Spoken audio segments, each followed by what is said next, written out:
Hello, good evening to all of you. आप सभी का स्वागत है भटनी राइस में। हमारी इंडियन इकोनॉमी की ये क्लास है और हम इंडियन इकोनॉमी के साथ पॉलिटी भी पढ़ाता हूँ। वो भी हमारी क्लास पैरेलल करंट अफेयर्स की पॉलिटी चल रही है। लेकिन अभी हम इकोनॉमी की क्लासेस के बारे में डिस्कस करें तो ये classes prelims based oriented class है। मेंस का भी इसमें डिस्कशन होगा, ऐसा नहीं है कि मेंस का कुछ छूटेगा, और लेकिन हमारा फोकस ज़्यादा पीटी में होगा। इसके साथ साथ अगर हम बात करें तो देखो भाई, ये 60% वीडियो के आसपास यहाँ पे देख लो हमारे इस चैनल पे, जो यूट्यूब चैनल है भटनी राइस का, यहाँ पर मिलेगा। बाकी का जो 100% कोर्सेस है हमारा, यानी 100% वीडियो पीडीएफ हिंदी में और टेस्ट सीरीज, ये हमारे ऐप पर मिलेंगी। इसका जो प्राइसेस वो 750 है। इसके साथ साथ हम देखो आगे बढ़ते हैं, डिस्कस करते हैं। तो हम भारतीय अर्थव्यवस्था के अंतर्गत, ये हमारी आज की चौथी या पांचवी क्लास है, जो भी यानी सीक्वेंस से सारा सब कुछ चल रहा है। कल की क्लास में हमने इन्फ्लेशन यानी मुद्रास्फीति शुरुआत कर लिया था। मुद्रास्फीति का हमारा पहला चैप्टर क्या है, हमने पहला चैप्टर नहीं, पहला हमारा जो लेक्चर है वो कंप्लीट हुआ था। दूसरे लेक्चर के साथ हमें देखना है कि भाई दर के आधार पर मुद्रास्फीति कितने प्रकार की होती है। जहां तक आपको मैंने कल जो कारण के आधार पर मुद्रास्फीति महंगाई के बारे में डिटेल डिस्कशन किया था, अब हमें ना यहां पर दर के आधार पर मुद्रास्फीति को क्या करना है, बात करना है। देखो भाई, दर के आधार पर मुद्रास्फीति के जो प्रकार हैं, टाइप्स ऑफ इन्फ्लेशन है, यहां पे इन्फ्लेशन है, ठीक है ना, इन्फ्लेशन बेस्ड ऑन रेट। तो दर के आधार पर मुद्रास्फीति को 4 प्रकारों में बांटा जाता है, यानी based on rate of inflation. तो इसमें से हम देखेंगे कि जो दर के आधार पे जो मुद्रास्फीति है, इसको हम प्रॉपर 4 भागों में बांटेंगे, यानी types of inflation based on rate. So based on rate of increase in inflation, it can be broadly classified into 4 types या 4 डिफरेंट टाइप्स, राइट। तो हम बारी बारी से समझेंगे कि भाई ये पहला क्या है और दूसरा क्या है, तीसरा क्या है और चौथा क्या है। तो चलो देख लेते हैं भाई। देखो, पहला है आपका क्रीपिंग इन्फ्लेशन, रेंगती हुई मुद्रास्फीति। पहला क्या है, क्रीपिंग इन्फ्लेशन, रेंगती हुई मुद्रास्फीति। यानी जब मुद्रास्फीति की दर 3% तक रहे, ध्यान से सुनना, जब ये इन्फ्लेशन का जो रेट है 3% तक रहे, तब यह रेंगती हुई मुद्रास्फीति कहलाती है, अर्थात creeping inflation. If inflation remains in between 0 to 3%, mainly it is about to 0, it is termed as a creeping inflation. It is termed as creeping inflation. So it is a common characteristic of a developed economy. ये जो है, ये सामान्यतः ये developed economy में उपस्थित रहती है। ये डेवलप्ड इकोनॉमी में ही क्यों उपस्थित रहती है, मैं इसके पीछे का कारण देखिएगा। देखो क्या होता है कि यह जो किसी भी अर्थव्यवस्था के लिए बेहतर संकेत माना जाता है अगर क्रीपिंग इन्फ्लेशन होती है, लेकिन यह डेवलप्ड इकोनॉमी में ही क्यों होती है। देखो भाई, वो इकोनॉमी सैचुरेशन पे पहुंच गई है, ठीक है। तो वहां जब इकोनॉमी सैचुरेशन पे, पूरी अर्थव्यवस्था एक तरीके से सैचुरेटेड हो गई है, तो मांग बहुत कम रहती है, मतलब सामान्य से कम रहती है। तो इसके चलते जो है वहां मुद्रास्फीति की जो दर है वो भी क्या रहती है भाई, वो भी कम रहती है। तो since the demands is a developed economy remains low, the rate of inflation also remains low, it is a good sign of the economy. It is so that the demand, it is not very high and even the consumption is happening. मतलब क्या कि जो रेंगती हुई मुद्रास्फीति है, आप रेंगती हुई मुद्रास्फीति को देखेंगे रेंगती हुई मुद्रास्फीति को देखेंगे तो जब मुद्रास्फीति की दर 3% तक रहती है, तब इसको रेंगती हुई मुद्रास्फीति क्या कहते हैं, रेंगती हुई मुद्रास्फीति कहते हैं। सामान्यतः ये जो मुद्रास्फीति है, रेंगती हुई मुद्रास्फीति, विकसित अर्थव्यवस्था में देखने को मिलती है, विकसित अर्थव्यवस्था में पाई जाती है। ये किसी भी अर्थव्यवस्था के लिए अच्छा संकेत माना जाता है और यह इस चीज को दर्शाता है कि मांग अब भी बनी हुई है और जो कंजम्पशन हो रहा है, उपभोग हो रहा है। इसके कारण जो है आर्थिक समृद्धि भी होती रहती है, समय समय धीरे धीरे, ठीक है। तो ये तो आपने देखा रेंगती हुई मुद्रास्फीति। दूसरा आप देखो चलती हुई मुद्रास्फीति यानी वॉकिंग या ट्रॉटिंग इन्फ्लेशन। भाई ये चलती हुई मुद्रास्फीति क्या है? चलना। देखो रेंगना, आपने पहले मैं एक रेंगना ये टर्म बता दूं आपको, ये जो क्रीपिंग इन्फ्लेशन है, आपने जब आप छोटे रहे होंगे और बुआ या दादी के साथ चलते रहे होंगे तो एक ये शब्द ना खासकर बुंदेलखंड में यूज होता है कि चलो रेंगते चलो। रेंगना मतलब बहुत धीमे धीमे धीमे धीमे चलना, ठीक है। जो कीड़े मकोड़े रेंगते हैं, आप सुना होगा कि देखो कीड़ा रेंग रहा है, ठीक है ना। तो रेंगना मतलब बहुत स्लो होता है। अब होता है वॉकिंग इन्फ्लेशन या ट्रॉटिंग इन्फ्लेशन। वॉक ऑफ जब करते हैं तो थोड़ी सी आपकी स्पीड रेंगने से अधिक होती है। जब आप मतलब क्रीपिंग से स्पीड आपकी वॉकिंग में क्या होती है भाई? ज्यादा होती है। तो जब मुद्रास्फीति की दर यहां 3% से 10% के बीच रहे तब इसको चलती हुई मुद्रास्फीति कहा जाता है। तब इसको चलती हुई मुद्रास्फीति कहा जाता है। अब देखोगे ऐसी मुद्रास्फीति सामान्यतः जो विकासशील अर्थव्यवस्थाएं हैं, जैसे कि हम ब्राजील या जो भी विकासशील अर्थव्यवस्थाएं हैं वहां देखी जाती है। क्यों? क्योंकि यहां देखो मांग जनित समस्याएं, संरचनात्मक समस्याएं, लागत प्रेरित समस्याएं, तीनों ही प्रकार की यहां प्रभाव दिखता है। और तीनों ही प्रकार में प्रभाव दिखने की वजह से जो मुद्रास्फीति है वो सामान्यतः क्या है? जो वॉकिंग इन्फ्लेशन बनी रहती है, जैसे हम जैसे देशों में ये ऐसी बनी रहती है, ठीक है। तो ये तो आपने देखा वॉकिंग या ट्रॉटिंग इन्फ्लेशन, ठीक है। तीसरा आपको देखना है भाई, या देखो भागती हुई मुद्रास्फीति या रनवे इन्फ्लेशन। रनवे आपने देखा होगा ना कि गाड़ी रनवे पे तो भागती हुई है ना, तो ये भागती हुई मुद्रास्फीति, जब मुद्रास्फीति की जो दर है वो 10% से अधिक और 30% तक रहे। अगेन सुनना, जब मुद्रास्फीति की दर 10% से अधिक और 30% तक रहे तब इसको भागती हुई मुद्रास्फीति कहते हैं।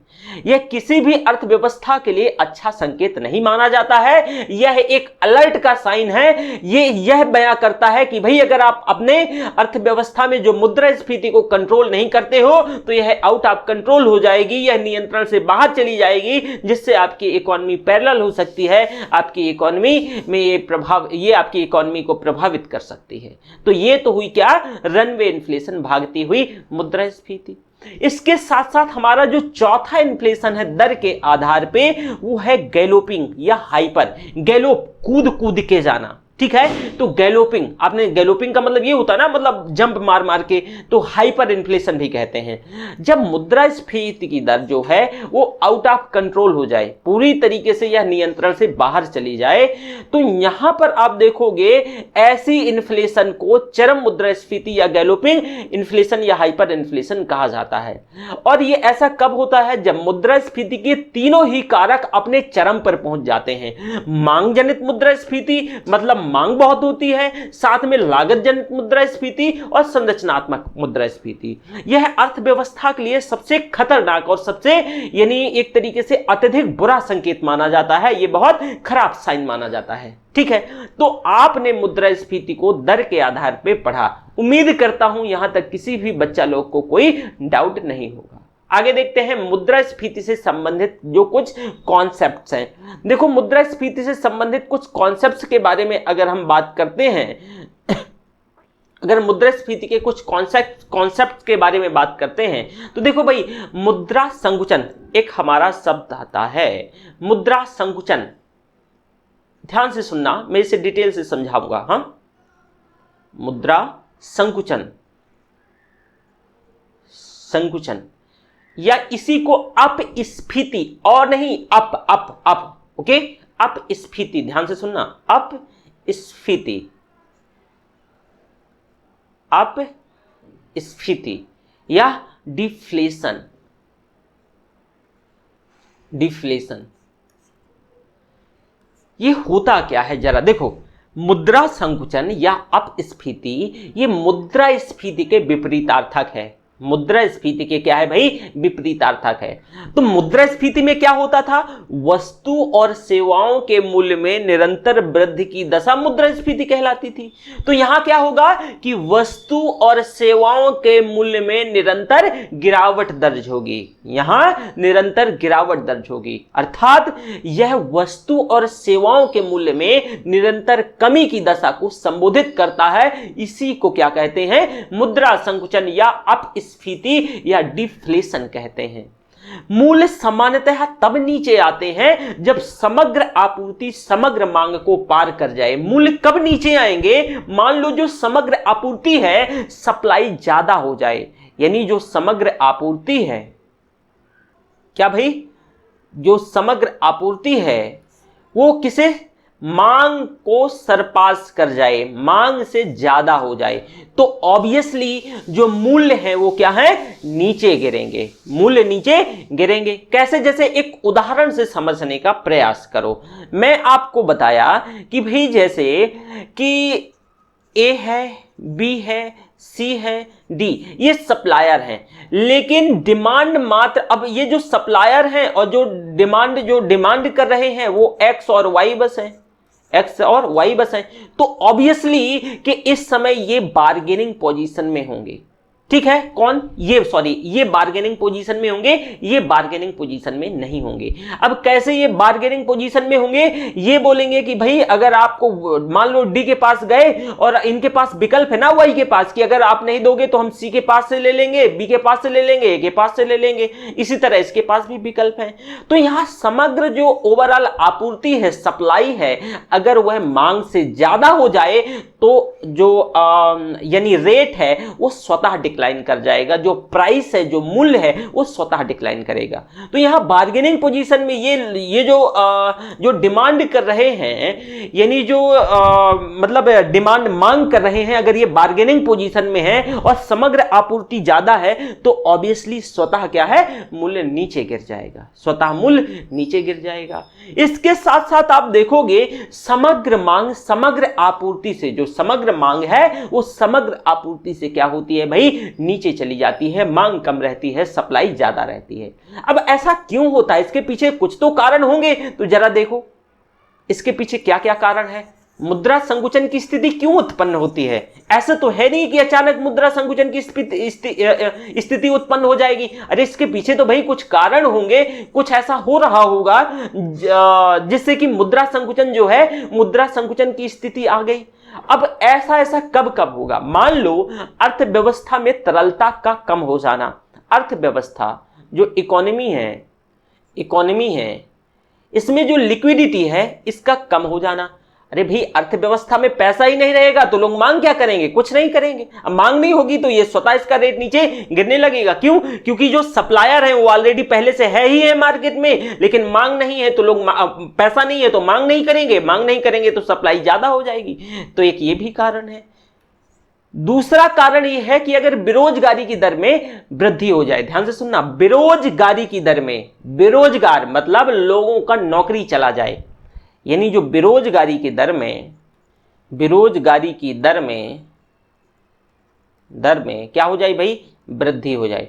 अगर बेरोजगारी की दर में वृद्धि हो जाती है, अर्थात मान लो यहां 10 लोग नौकरी कर रहे हैं और 10 लोगों की नौकरी चली जाए तो इनके हाथों में पैसा नहीं बचेगा, और जब इनके हाथों में पैसा नहीं बचेगा तो ये मांग को जन्म नहीं दे सकेंगे। तो जो रेट, जो प्राइस है वस्तु और सेवा का, क्योंकि मांग है ही नहीं है तो वो स्वतः डिक्लाइन करने लगेगा, स्वतः गिर जाएगा। तो इसके पीछे ये भी कारण है भाई। आप तीसरा कारण देखो कि किसी भी देश की अर्थव्यवस्था का सैचुरेशन में पहुंच जाना, चरम पर पहुंच जाना। कोई भी किसी भी देश की अर्थव्यवस्था क्या है भाई, चरम पर पहुंच जाना। ध्यान से सुनना, किसी भी देश की अर्थव्यवस्था का चरम पर पहुंच जाना। अब मान लो कि जैसे जापान है या फिर ब्रिटेन है या यूएसए है, तो ऑब्वियसली आप जरा मुझे बताओ कि यहां तो मांग तो कम होगी, सभी के पास गाड़ी घोड़ा बंगला मकान है, अगर सभी के पास गाड़ी घोड़ा बंगला मकान है, सभी के पास सब कुछ ठीक ठाक है, तो मांग स्वतः कम हो जाती है। अब मांग वही जो है उत्पन्न रहेगी जो लोग शौकिया यूज करते हैं। अगर मान लो किसी के पास ऑडी है पहले से, मर्सिडीज बेंज है पहले से, तो उसे लैम्बोर्गिनी को मतलब शौक के लिए वो लैम्बोर्गिनी लेगा, लेकिन उसकी नीड नहीं है, उसकी नीड नहीं है। तो सब लोग तो शौकिया हो नहीं जाएंगे, सब लोगों को तो इतना भी पैसा भी नहीं है कि मतलब सामान्य स्थिति सब एकदम ठीक ठाक है, उनकी बेसिक नीड्स पूरी हो रही है, लेकिन इसका मतलब यह भी नहीं है कि सभी लोग शौक के लिए लैम्बोर्गिनी ही खरीदने लगेंगे। मतलब क्या है कि भाई अगर किसी भी देश की अर्थव्यवस्था चरम पर पहुंच जाए, मतलब जो बेसिक नीड्स है इनकी वो पूरी हो चुकी है, बेसिक नीड्स पूरी हो चुकी है, तो मांग स्वतः नीचे आ जाएगी। जब मांग स्वतः नीचे आ जाएगी तो मुद्रा संकुचन की दशा देखने को मिलेगी। एक ये भी कारण है। चौथा कारण है भाई कि मान लो किसी भी देश की अधिकांश जो आबादी है वो एजिंग पॉपुलेशन में बदल जाए। एजिंग पॉपुलेशन में क्या है, बदल जाए। एजिंग पॉपुलेशन का मतलब क्या है कि किसी भी देश की जनसंख्या अधिकांश वृद्ध हो जाए। जैसे फॉर एग्जांपल जापान, इसे मैं एक दूसरे उदाहरण से समझाना चाहूंगा। इसे समझने के लिए सबसे बेहतरीन उदाहरण क्या है, आप ना अपने दादाजी को एक फोन दे दीजिएगा। आप स्वयं एक फोन रखिएगा और एक फोन दादाजी को दे दीजिएगा। दादाजी दिन भर उस फोन को कोचेंगे नहीं, मतलब जो है दादाजी के पास वो फोन कम से कम 5 साल चलेगा और आप 6 माह में फोन क्या कर लेंगे भाई, चेंज कर लेंगे। मतलब दादाजी को अगर इस फोन को 5 साल चलाना है तो दादाजी 5 साल तक फोन की डिमांड नहीं करेंगे। और मान लो कि किसी देश में ज्यादातर आबादी दादाजी की ही तरह है, और अगर किसी देश में ज्यादातर आबादी दादाजी की तरह है, तो ऑब्वियसली स्वतः आप देखने को पाओगे कि भाई मांग क्या हो गई, मांग कम हो गई। और जब मांग कम हो जाएगी तो मुद्रा संकुचन की स्थिति देखने को मिलेगी। तो अब समझ आया मुद्रा संकुचन या अपस्फीति क्या है कि भाई लगातार वस्तु और सेवाओं के मूल्य में निरंतर कमी की दशा, निरंतर गिरावट जो है दर्ज होती है, उसी को अपस्फीति या डिफ्लेशन या मुद्रा संकुचन कहा जाता है। मुद्रा संकुचन कहा जाता है। ठीक है, तो इसे ध्यान से सुनिएगा। अभी मैं एक अगला टर्म्स बताऊंगा, अस्फीति यानी डिसइन्फ्लेशन। तो इनमें दोनों में आपको ध्यान रखना है, डिफरेंस पता होना चाहिए। डिफरेंस अभी उसे बता दूं, फिर इन दोनों को एक बार समझाऊंगा। क्यों? क्योंकि इनमें कई बार आप लोग क्या करते हो कि इन दोनों में कंफ्यूज हो जाते हो। ठीक है, चलो अगला। कल हमने ना ये नया चैप्टर स्टार्ट किया था। ओके, इन्फ्लेशन बहुत इंपॉर्टेंट चैप्टर है। प्रीलिम्स में एक क्वेश्चन तो आता ही आता है, पिछले वर्ष भी आया था। लगभग एक क्वेश्चन यहां से तय होता है और इसे कोई क्वेश्चन छूटेगा नहीं, ये मेरी गारंटी है। अगर आप इसे पूरा कर लेते तो कोई क्वेश्चन नहीं छूटेगा आपसे। चलो दूसरा है, क्या है, अस्फीति। दूसरा कॉन्सेप्ट जरा ध्यान से सुनना।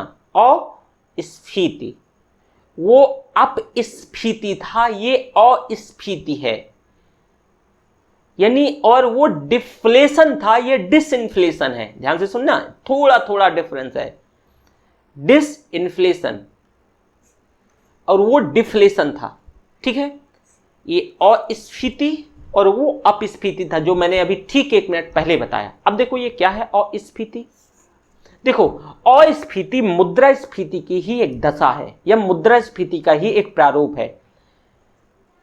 मुद्रास्फीति का ही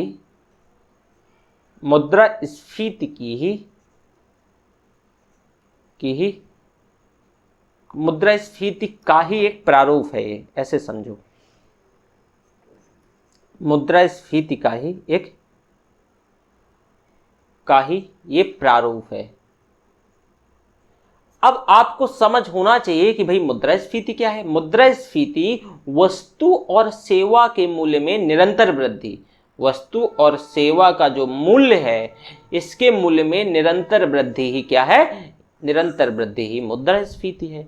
तो कहा जा रहा है कि अस्फीति मुद्रास्फीति का ही प्रारूप है। मतलब यहां भी वस्तु और सेवा का मूल्य कंटिन्यूअसली इंक्रीज होगा, यहां भी मूल्य बढ़ेगा। तो अब डिफरेंस कैसे है अस्फीति और मुद्रास्फीति, या फिर आप स्फीति से जरा समझो। देखो, अस्फीति में मूल्यों में बढ़ोतरी तो होती है, लेकिन परंतु बढ़ोतरी के इस दर में निरंतर कमी उत्पन्न होती है। बढ़ोतरी के इस दर में निरंतर कमी उत्पन्न होती है। अगेन सुनना, ये जो मुद्रा, ये अस्फीति है, अस्फीति में मूल्यों में वृद्धि होती है, मूल्यों में वृद्धि होती है, लेकिन जो दर है, जिस दर से वृद्धि हो रही है, उस दर में गिरावट दर्ज होती है।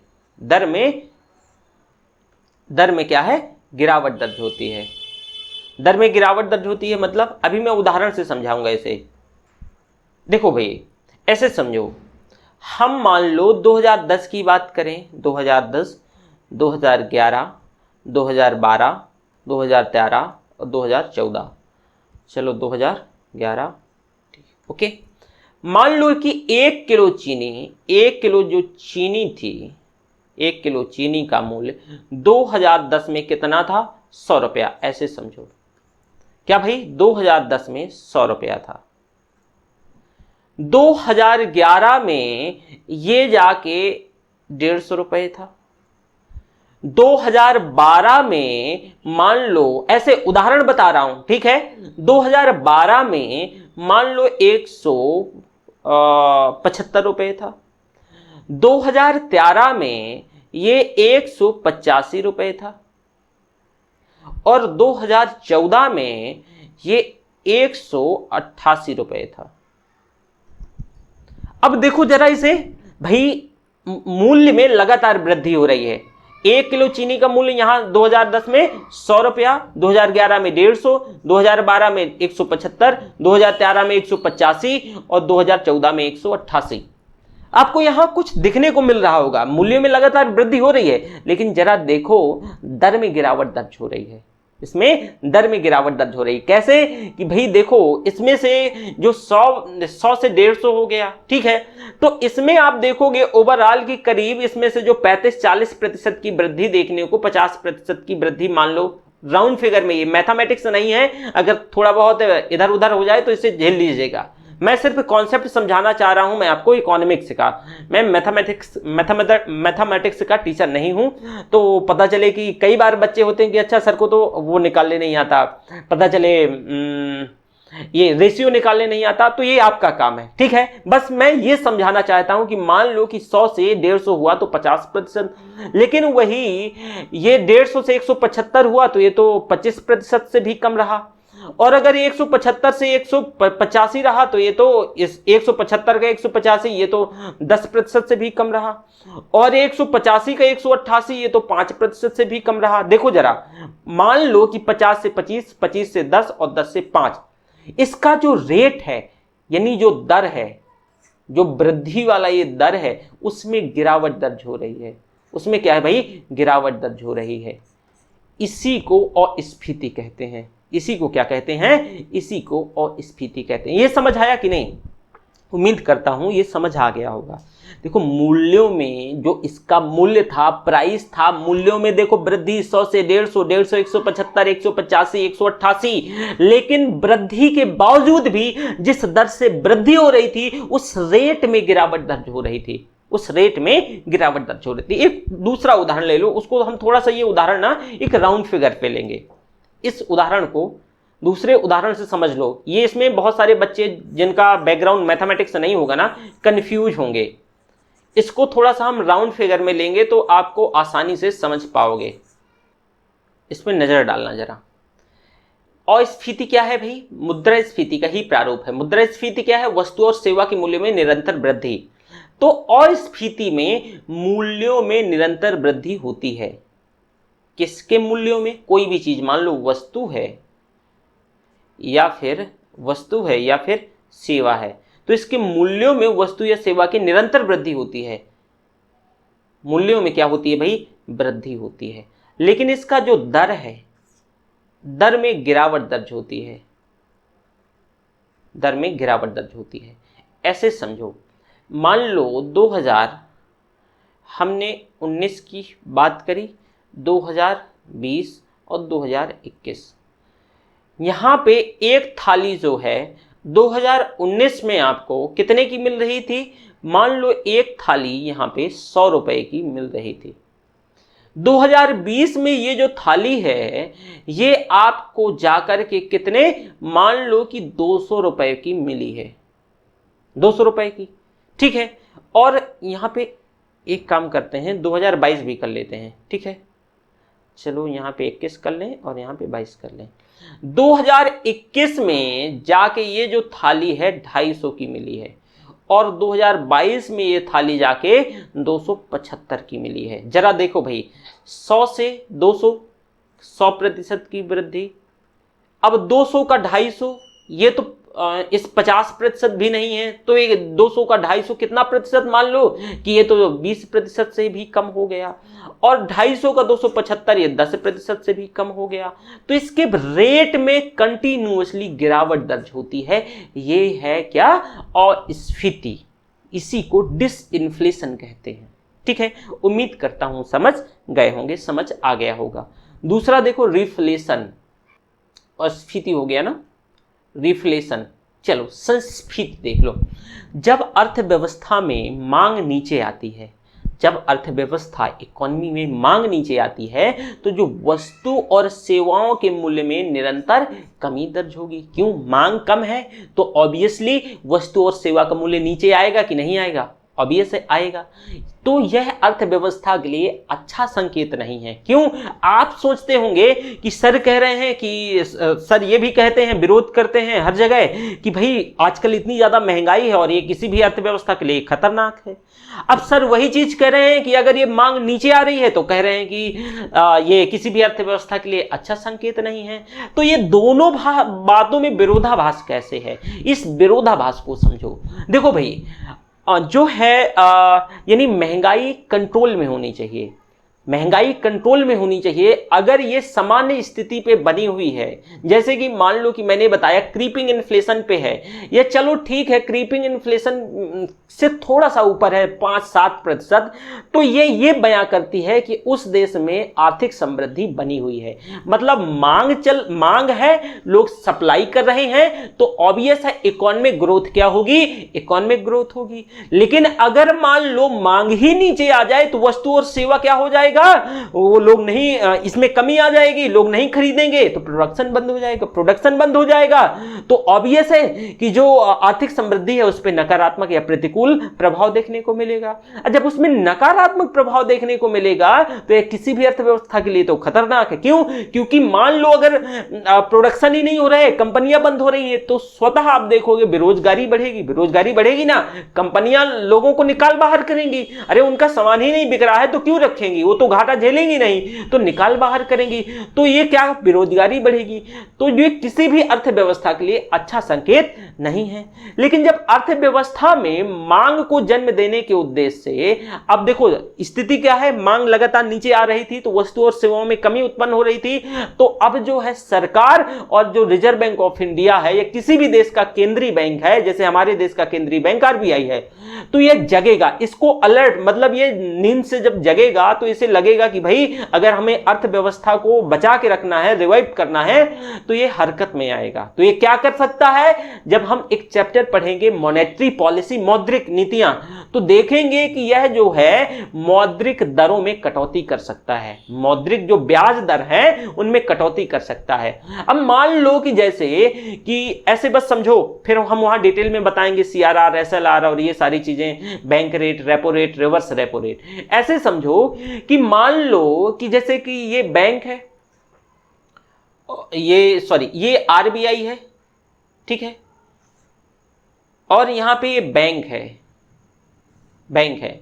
तो अगर आरबीआई कह दे, क्योंकि आरबीआई सभी बैंकों को कंट्रोल करती है, ये बैंकों का बैंक है, ये भारत सरकार का भी बैंक है, ठीक है, तो ये सब कंट्रोल करती है। तो बैंकों को, अगर बैंक 10 रुपए प्रतिशत पे ब्याज चार्ज कर रहे हैं और आरबीआई कह दे कि भाई आपको क्या करना है कि 5 रुपए पे ब्याज चार्ज करना है, मतलब क्या किया आरबीआई ने?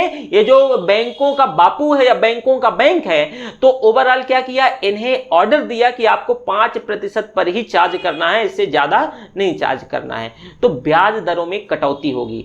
भाई जब ब्याज दरों में कटौती होगी तो लोग कहां जाएंगे? बैंकों के पास, उन्हें सस्ते में ऋण मिल रहा है। जब बैंकों के पास जाएंगे तो लोगों को आसानी से ऋण मिल जाएगा, तो लोग उपभोग करेंगे, और जब लोग उपभोग करेंगे तो मांग जो नीचे जा रही थी वो धीरे धीरे क्या हो जाएगी, रिवाइव हो जाएगी। क्यों? क्योंकि जैसे ही ये ब्याज दर कम होगी तो लोग ज्यादा से ज्यादा पैसा लेंगे, तो अर्थव्यवस्था में तरलता बढ़ जाएगी, अर्थव्यवस्था में जो लिक्विडिटी है वो सुनिश्चित हो जाएगी।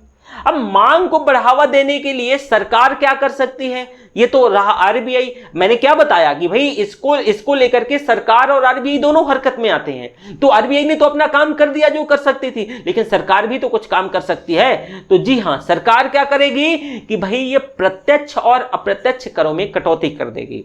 अब मान लो कि जैसे कि जीएसटी, जैसे एजुकेशन की हम बात करें, मान लो जैसे कि आप हमारे साथ पढ़ रहे हो, ठीक है, भटनी राइस में आप पेड भी करोगे, पेमेंट भी करोगे।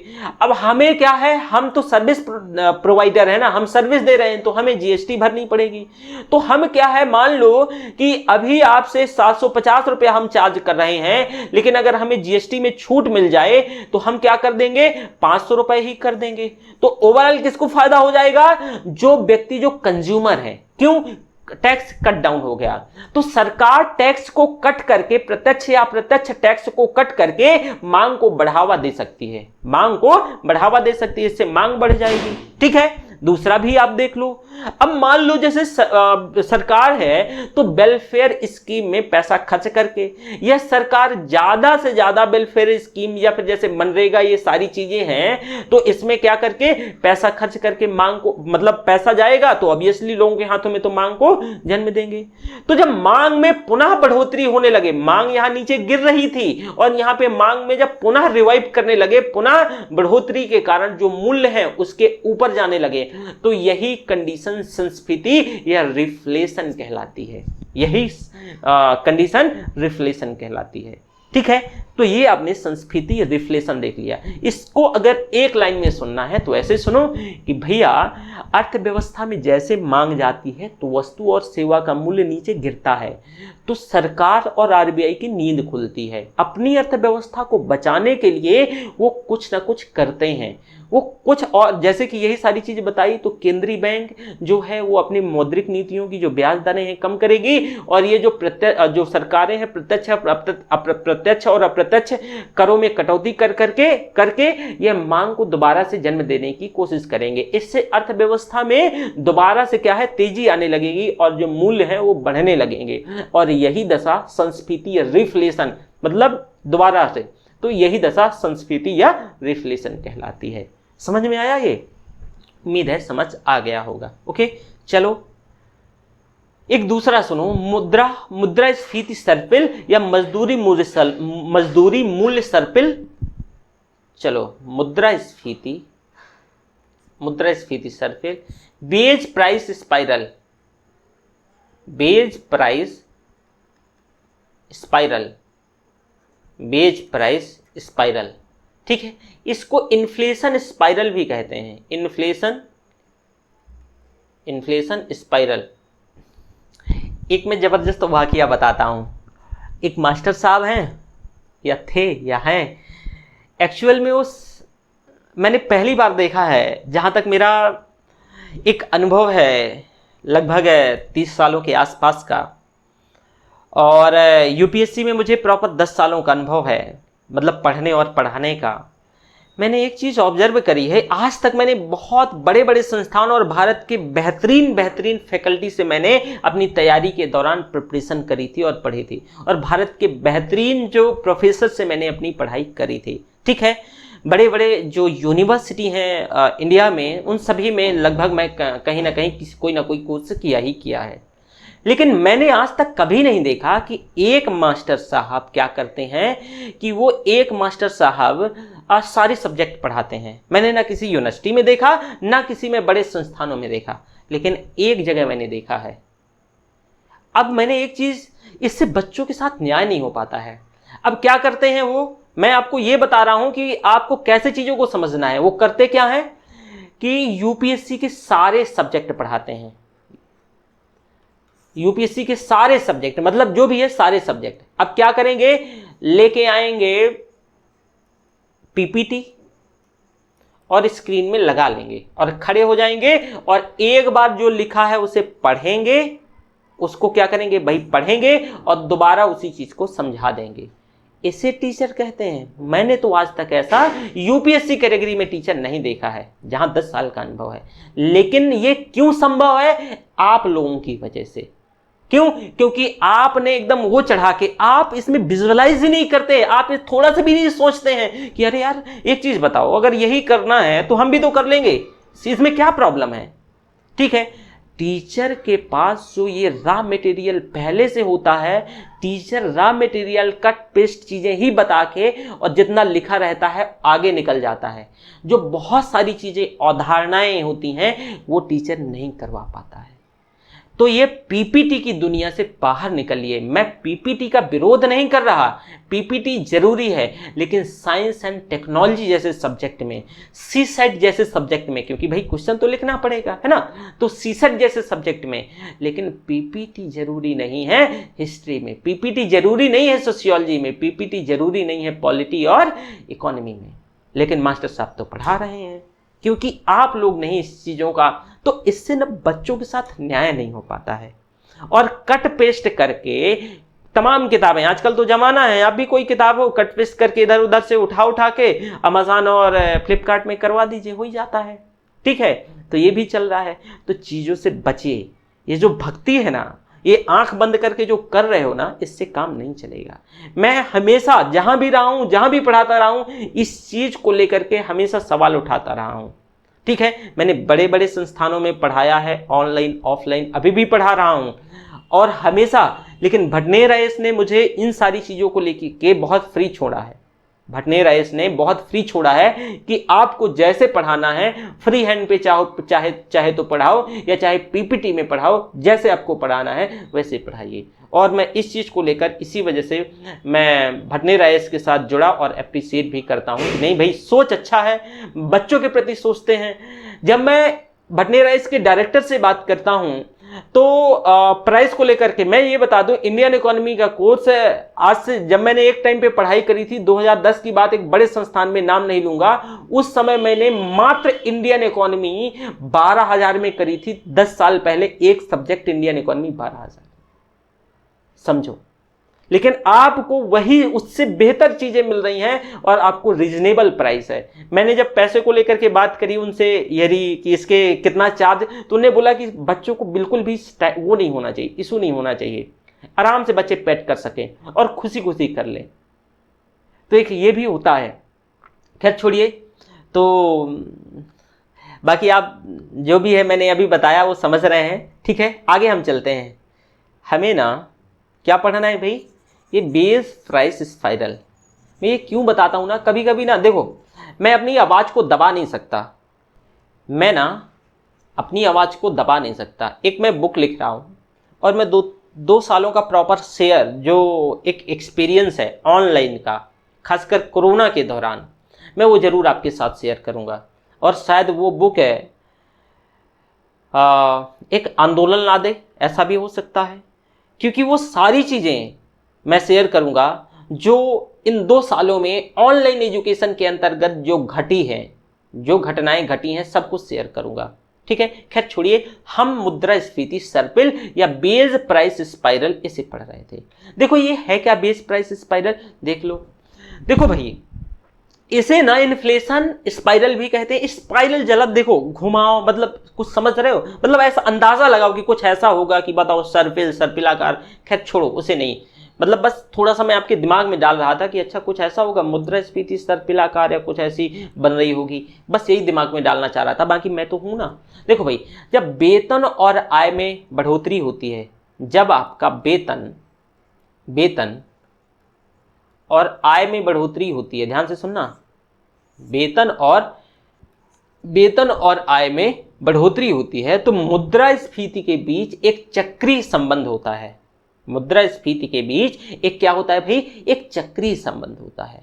और जैसे जैसे वेतन में बढ़ोतरी होती है, वैसे वैसे मांग में बढ़ोतरी होती है।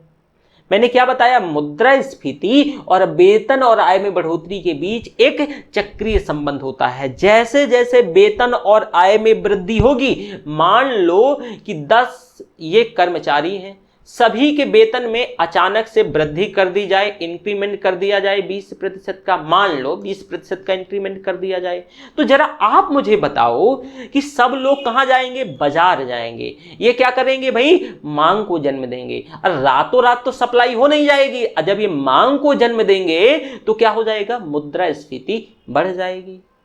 अब वेतन और आय में बढ़ोतरी के चलते क्या हो गई, मुद्रास्फीति बढ़ गई।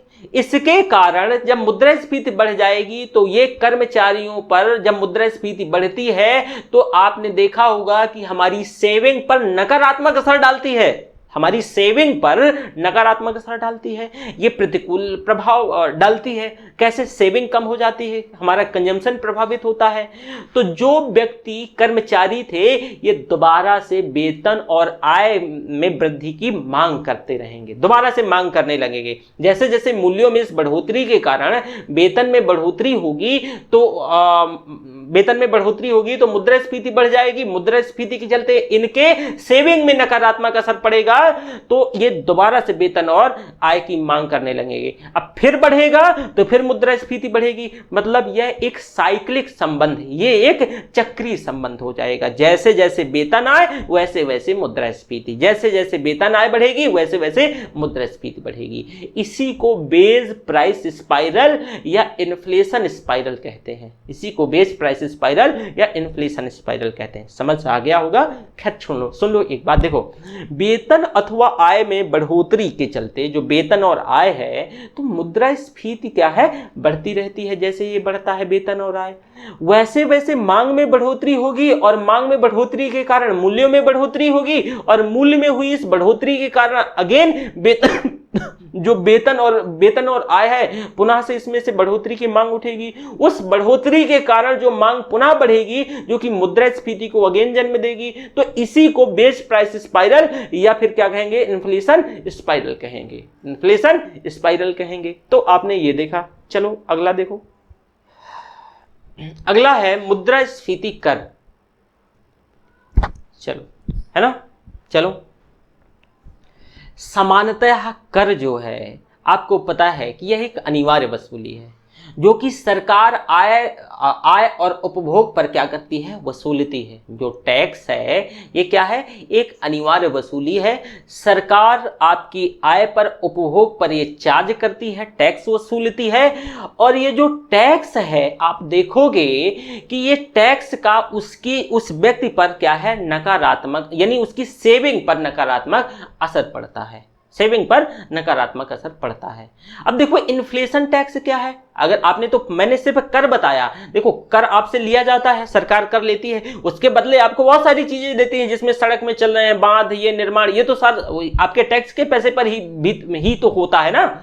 तो ये जो अनिवार्य वसूली है जो टैक्स, लेकिन ये मुद्रास्फीति कर क्या है, देखो इन्फ्लेशन टैक्स, मुद्रास्फीति कर, ये एज सच कोई टैक्स नहीं है, ये कोई कर नहीं है। तो ये है क्या, देखो ये कर के चलते आपकी जो सेविंग है, सेविंग पर नकारात्मक असर देखने को मिलता है कि नहीं। मान लो ऐसे समझो कि आपके पास 1000 रुपए का क्या है, 1000 रुपए की आय है और आपने 500 रुपए का उपभोग कर लिया, 500 रुपए आपने सेविंग पे डाल दिए, लेकिन आपको स्टार्टिंग के 500 रुपए में कोई चार्ज नहीं है और फिर 500 रुपए में मान लो 20% का टैक्स चुकाना पड़ गया, मान लो, तो आपकी जो सेविंग है कम हो गई कि नहीं हो गई, ऑब्वियसली कम हो गई, सेविंग कम हो गई।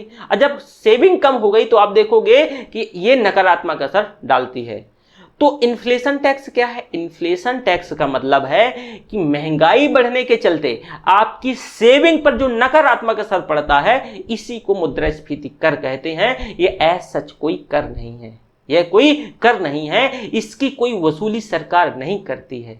यह उस क्षति को, उस लॉस को कहा जाता है जो कि मुद्रास्फीति के कारण जो कंज्यूमर है, जो उपभोक्ता है, उसके पास जमा धनराशि की जो क्रय क्षमता में कमी उत्पन्न हो जाती है और उपभोग क्या है, वो स्वतः महंगा हो जाता है और ये मुद्रास्फीति कर कहलाता है। इसी को इन्फ्लेशन टैक्स या मुद्रास्फीति कर कहते हैं। ये संकल्पना के अंतर्गत मुद्रास्फीति के कारण उस वस्तु के मूल्य में वृद्धि को उस वस्तु पर आरोपित कर के तौर पे जाना जाता है या मान लिया जाता है। इस वजह से इसको मुद्रास्फीति कर कहा जाता है। समझ में आया? नहीं आया होगा। चलो यहां पे देखो जरा, देखो यहां पे देखो ये कोई इन्फ्लेशन टैक्स है क्या? इन्फ्लेशन टैक्स, मुद्रास्फीति कर कोई कर नहीं है जिसकी सरकार वसूली करे, कोई ऐसा कर नहीं है ये। लेकिन है क्या? देखो ये उस क्षति को, उस लॉस को कहा जाता है जिसकी वजह से महंगाई बढ़ जाती है। तो जो कंज्यूमर है तो उसके पास जो पैसा है, महंगाई के चलते हमारी जो पैसा है हमारे पास, धनराशि की क्रय क्षमता भी तो कमी उत्पन्न हो जाती है। तो उस पे जो नकारात्मक उसका जो उपभोग है महंगा हो जाता है। और इसी का, जैसे कि टैक्स का असर देखने को मिलता है, वैसे ही इन्फ्लेशन का भी असर देखने को मिलता है। इसी वजह से इसको मुद्रास्फीति कर कहा जाता है। इसी वजह से इसको मुद्रास्फीति कर कहा जाता है। ओके, अगला देखो, अगला स्टैगफ्लेशन। स्टैगफ्लेशन ये भाई स्टैगफ्लेशन क्या है? इसको समृद्धि रहित मुद्रास्फीति कहते हैं। समृद्धि रहित मुद्रास्फीति यानी स्टैगफ्लेशन। देखो ये स्टैगफ्लेशन दो शब्दों से मिलकर बना है, एक स्टैग और दूसरा फ्लेशन यानी इन्फ्लेशन। स्टैग का मतलब रुक जाना और फ्लेशन का मतलब महंगाई। लेकिन यह जो इसका शब्दार्थ निकल के आता है, अर्थ निकल के आता है, ऐसा कुछ नहीं है। ये एक विरोधाभास, मतलब आप देखोगे ये अपने जो शब्दार्थों के बीच ये इसमें विरोधाभास है। इसका जो अर्थ है रुकी हुई या थमी हुई, जो थमी हुई यहाँ पे मुद्रास्फीति, महंगाई, ऐसा नहीं है। फ्लेशन शब्द इन्फ्लेशन को संबोधित करता है और जो स्टैग है ये रुकी हुई को संबोधित करता है। तो यह एक विरोधाभासी दशा है। यह क्या है? स्टैगफ्लेशन एक विरोधाभासी दशा है जिसमें मांग बिल्कुल थम जाती है, मांग होती ही नहीं है, मांग है ही नहीं है, और समृद्धि भी दर्ज नहीं होती है। अर्थव्यवस्था नीचे की ओर आने लगती है, जो इकोनॉमी है वो डिक्लाइन करने लगती है, जबकि मुद्रास्फीति पे वो लगातार बढ़ोतरी देखने को मिलती है, महंगाई पे लगातार बढ़ोतरी देखने को मिलती है। दोबारा सुनना, मैंने कहा कि भाई सामान्य कंडीशन क्या है कि मांग कम होगी। अगर मांग कम होगी तो आर्थिक जो समृद्धि है वो तो रुक जाएगी। लेकिन आप बताओ कि कहीं ना कहीं मुद्रास्फीति कम होगी कि नहीं होगी? होना चाहिए। सामान्य दशा तो यही है, लेकिन यहाँ ऐसा नहीं है।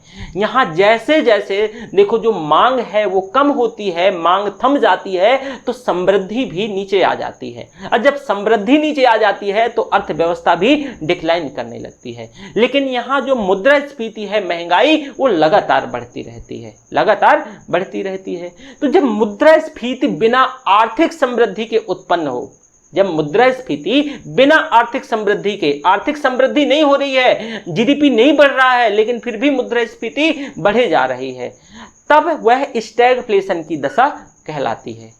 तब उसको क्या कहा जाता है? स्टैगफ्लेशन की दशा कहलाती है। अब इसके पीछे क्या कारण है? जो मुद्रास्फीति के पीछे, यानी जो स्टैगफ्लेशन के पीछे लगातार मुद्रास्फीति बढ़ रही है, तो इसके पीछे जो है लागत जनित और संरचनात्मक कारक होते हैं।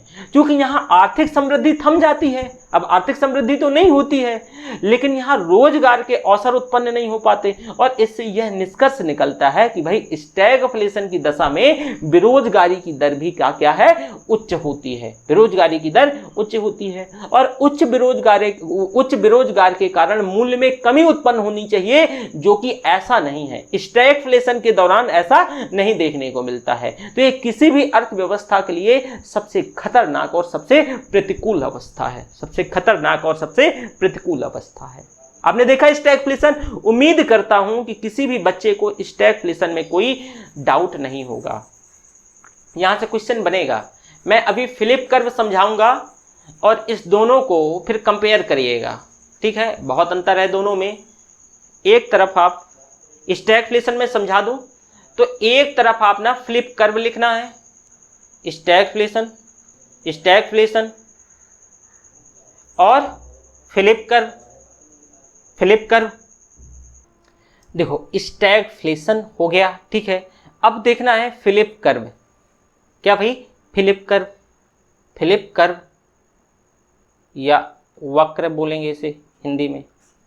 देखो ये होता क्या है, मैंने सामान्य दशा बताई। सामान्य दशा क्या होती है कि जैसे जैसे देखो मांग बढ़ती है, अब मांग कब बढ़ेगी, जब रोजगार के ज्यादा अवसर पैदा हुए होंगे, लोगों के हाथों में पैसा होगा, तो मांग बढ़ेगी तो महंगाई बढ़ेगी। ये तो सामान्य दशा है जो सबको समझ आती है, मैंने यही आपको बताया, स्टार्टिंग में भी यही बताया। लेकिन स्टैगफ्लेशन ऐसा नहीं है। लेकिन आपको स्टैगफ्लेशन समझ में आया, मैं अभी दोनों को कंपेयर करके बताऊंगा, लेकिन सबसे पहले आप फ्लिप कर्व देखो, तब दोनों आप इन दोनों में बेहतर तरीके से आप समझ सकोगे। देखो भाई फ्लिप कर्व क्या है, बेरोजगारी और मुद्रास्फीति के बीच यहां सामान्य संबंध होता है। यानी बेरोजगारी और मुद्रास्फीति के बीच क्या है भाई, यहां पे समान संबंध होता है। बेरोजगारी और मुद्रास्फीति के बीच समान संबंध होता है। जैसे जैसे बेरोजगारी की दर बढ़ेगी, बेरोजगारी की दर बढ़ना मतलब यहां लोगों का रोजगार छिनेगा। जैसे जैसे बेरोजगारी की दर क्या हो जाएगी भाई, जैसे जैसे बेरोजगारी की दर बढ़ेगी वैसे वैसे मुद्रास्फीति महंगाई नीचे आएगी, वैसे वैसे महंगाई नीचे आएगी। क्यों? बेरोजगारी दर बढ़ेगी, लोगों का रोजगार छिनेगा, तो लोगों के हाथों में पैसा नहीं होगा। लोगों के हाथों में पैसा नहीं होगा तो लोग मांग को जन्म नहीं दे पाएंगे, और जब लोग मांग को जन्म नहीं दे पाएंगे तो मुद्रास्फीति स्वतः नीचे आएगी। तो ये तो एक सामान्य दशा है, ये सभी को समझ आती है। लेकिन स्टैगफ्लेशन इससे जस्ट अपोजिट है कि बेरोजगारी दर भी बढ़ रही है वहां पे, ठीक है, आर्थिक समृद्धि भी दर्ज नहीं हो रही है, और आर्थिक समृद्धि ना दर्ज होने के बावजूद भी वहां मुद्रास्फीति ऊपर जा रही है, ठीक है। तो इस वजह से स्टैगफ्लेशन डिफरेंट है इससे। अब भाई इस संबंध को एक ब्रिटिश अर्थशास्त्री अल्बॉन फिलिप्स थे, उनने इसे कर्व के माध्यम से दर्शाया, समझाने का प्रयास किया, और इसी को फिलिप कर्व आप यहां पे देख पा रहे हो, इसी को फिलिप कर्व कहा गया। मुद्रास्फीति और बेरोजगारी के बीच उपस्थित यह संबंध है, ये जो समान स्टैगफ्लेशन की स्थिति में उपस्थित नहीं रहता है, ठीक है। ये जो समान संबंध यही फ्लिप कर्व में देखने को मिलेगा, बल्कि जो स्टैगफ्लेशन है उसका जस्ट अपोजिट है। इसे कर्व के माध्यम से, कर्व देखो स्टेट सिविल सर्विस यूपीएससी में ये दोनों कर्व से क्वेश्चन पूछा जा सकता है, तो आपको ये ध्यान रखना है। जरा देखो यहां पे भाई क्या है, इन्फ्लेशन देखो यहां पे क्या हो रहा है, जैसे ये इन्फ्लेशन है। पहले इसको ना मैं थोड़ा सा क्या कर देता हूं कि इसको तोड़ के समझा देता हूं, फिर इसको एक साथ समझा दूंगा। कर्व को, कर्व से क्वेश्चन आएगा, अभी ये हो सकता है ना आपको समझ में आ रहा हो, लेकिन पहले इसे तोड़ के समझ लो। दो हम कर्व बनाते हैं, ये इन्फ्लेशन रेट है, इन्फ्लेशन रेट मान लो ये ऊपर जा रहा है, और ये अनएम्प्लॉयमेंट यानी बेरोजगारी बढ़ रही है, इधर बेरोजगारी बढ़ रही है।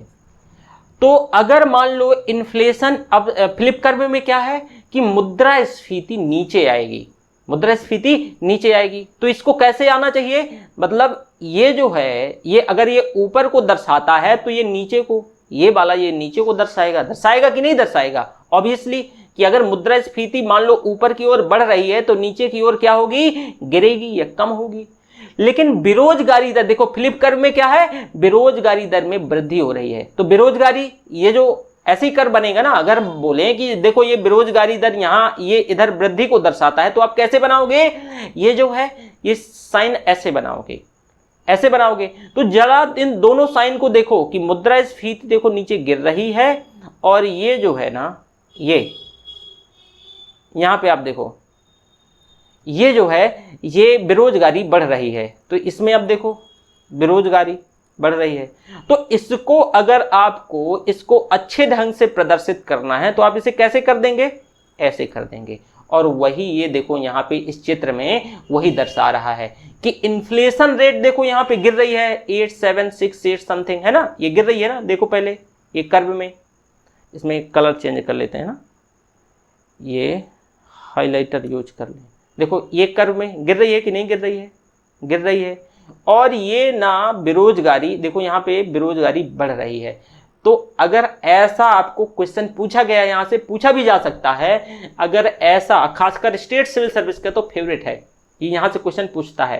तो कई ऐसे कर्व होते हैं, आपको जब एग्जाम में बैठे होते हैं, खासकर वो बच्चा जो ह्यूमैनिटीज से है तो उसको समस्या समझने में जाती है। इस वजह से मैंने इसको ब्रेक करके समझाने का प्रयास किया, इस वजह से इस कर्व को मैंने ब्रेक करके समझाने का, कि जब नीचे देखो ये ऊपर की ओर दर्शा रहा है कि मुद्रास्फीति ऊपर को जाएगी, तो यहां पर जो फिलिप कर्व है, तो फिलिप कर्व में क्या कहा गया है कि मुद्रास्फीति नीचे गिरती है और बेरोजगारी दर क्या है, बढ़ती है।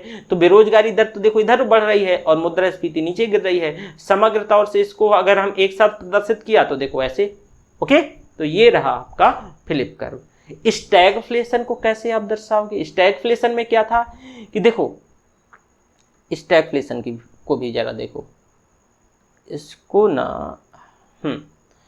ये इन्फ्लेशन, ऊपर इन्फ्लेशन का बढ़ना है, ठीक है, और ये अनएम्प्लॉयमेंट का भी बढ़ना है इधर, ठीक है।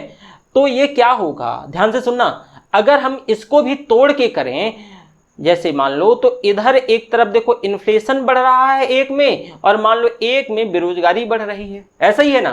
तो इसको अगर कहें कि भाई इसको दोनों बढ़ते हुए प्रतीत हों, तो दोनों को एक में आप दर्शा दो, तो आप ऐसे ही करोगे ना, देखो दोनों बढ़ रहे हैं, इसी कर्व में आप दोनों दिखा दो, तो दोनों लगातार बढ़ रहे हैं, ये स्टैगफ्लेशन है। तो स्टैगफ्लेशन में क्या है कि भाई यहाँ पे जो बेरोजगारी है वो भी बढ़ रही है और मुद्रास्फीति ये भी बढ़ रही है, ठीक है। ये स्टैगफ्लेशन है, ध्यान रखिए दीजिएगा, दोनों एक दूसरे के अपोजिट हैं, फिलिप कर्व और स्टैगफ्लेशन। अब उम्मीद करता हूं कि दोनों में आप कंपेयर करके समझ गए होंगे, ठीक है। थोड़ा सा एक बार और आप स्टैगफ्लेशन को सुन लो, स्टैगफ्लेशन को सुन लो, ये ऐसा क्यों है, क्यों फिलिप कर्व को तो आपने ध्यान से सुन लिया है कि भाई जैसे जैसे क्या होता है, बेरोजगारी दर क्या है, बढ़ती है। लोग बेरोजगारी दर का बढ़ना, यहां रोजगार और बेरोजगारी में ध्यान रखना, बेरोजगारी दर का बढ़ना मतलब लोगों का रोजगार छिनता है, तो मुद्रास्फीति नीचे आती है। ये सामान्य दशा है। कैसे सामान्य दशा है कि बेरोजगारी दर बढ़ेगी तो लोगों का जॉब जाएगा, लोगों के हाथों में पैसा नहीं रहेगा, तो लोग मांग को जन्म नहीं देंगे, मांग को जन्म नहीं देंगे तो मुद्रास्फीति स्वतः नीचे आएगी। लोग मांग ही नहीं करेंगे, सप्लाई बराबर है, तो जो रेट है, मूल्य है वस्तु और सेवाओं के, नीचे आ जाएंगे। ये तो दशा सामान्य सबको दिखती है। स्टैगफ्लेशन में अपोजिट है भैया। स्टैगफ्लेशन दो शब्दों से मिलकर बना है, यहां पे मेंशन भी है, इसे देख लो जरा। देखो ये एक स्टैग और फ्लेशन दो शब्दों से मिलकर बना है। स्टैग का मतलब होता है रुका हुआ, स्टैगनेंट, और जो फ्लेशन का मतलब होता है महंगाई। फ्लेशन का मतलब महंगाई। इसका अगर शब्दार्थ जो है तो रुकी हुई महंगाई अगर कहें, लेकिन ऐसा नहीं है, ये विरोधाभासी दशा है। स्टैगफ्लेशन इसका जो शब्द अर्थ है, इसकी विरोधाभासी दशा है। इसमें मांग बिल्कुल थम जाती है, मांग होती ही नहीं है। तो मांग नहीं होगी तो आर्थिक समृद्धि भी नहीं होगी, आर्थिक समृद्धि नहीं होगी तो अर्थव्यवस्था स्वतः नीचे जाएगी, और जब अर्थव्यवस्था स्वतः नीचे जाएगी तो यहाँ पे क्या होना चाहिए कि यहाँ पे मुद्रास्फीति क्या है, नीचे आना चाहिए, बढ़ना नहीं चाहिए, मुद्रास्फीति नीचे आना चाहिए, लेकिन ऐसा नहीं होगा।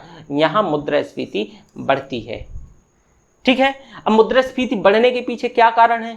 देखो यहां बढ़ने के पीछे लागत जनित कारक हैं, लागत जनित कारक हैं।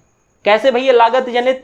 अब देखो कि क्रूड ऑयल की अगर हम मान लो बात करते हैं, ठीक है, हमारे देश में लगातार मान लो कि मांग है ही नहीं है, कोई मांग नहीं है, आर्थिक समृद्धि भी क्या हो गई है, खत्म होने को, आर्थिक समृद्धि भी नहीं हो रही है, अर्थव्यवस्था नीचे आ रही है, मांग है नहीं है, लेकिन फिर भी पेट्रोल डीजल अगर मान लो महंगा होता जाए, तो क्यों महंगा होगा?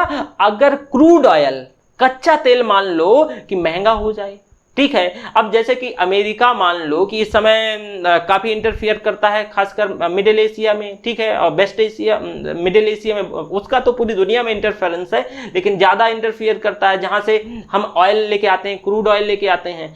अब मान लो अगर कुछ उसने ऐसी हरकत कर दी, ठीक है, तो इससे क्या होगा कि कच्चा तेल महंगा हो गया, तो भाई लागत की वजह से कच्चा तेल महंगा हुआ है ना।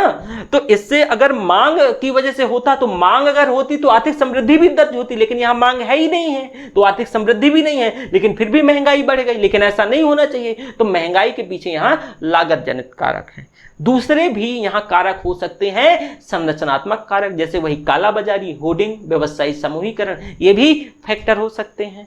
तो ये तो रहा आपका यानी आर्थिक समृद्धि, स्टैगफ्लेशन, और स्टैगफ्लेशन के साथ साथ आपने देखा फिलिप कर्व। दोनों में डिफरेंस ध्यान रखिएगा। कल हम क्या करेंगे कि देखो ध्यान से सुनना, कल एक और लेक्चर रहेगा, यानी 3 घंटे में, 3 घंटे 3.5 घंटे में ये कंप्लीट हो जाता है। तो जो मुद्रास्फीति की गणना है वो कल के लेक्चर में देखेंगे, WPI, CPI और जो भी चीजें रह गई हैं, ठीक है, सारी चीजों को कल की क्लास में देखेंगे। आज की क्लास यहीं तक। Thank you very much. Okay.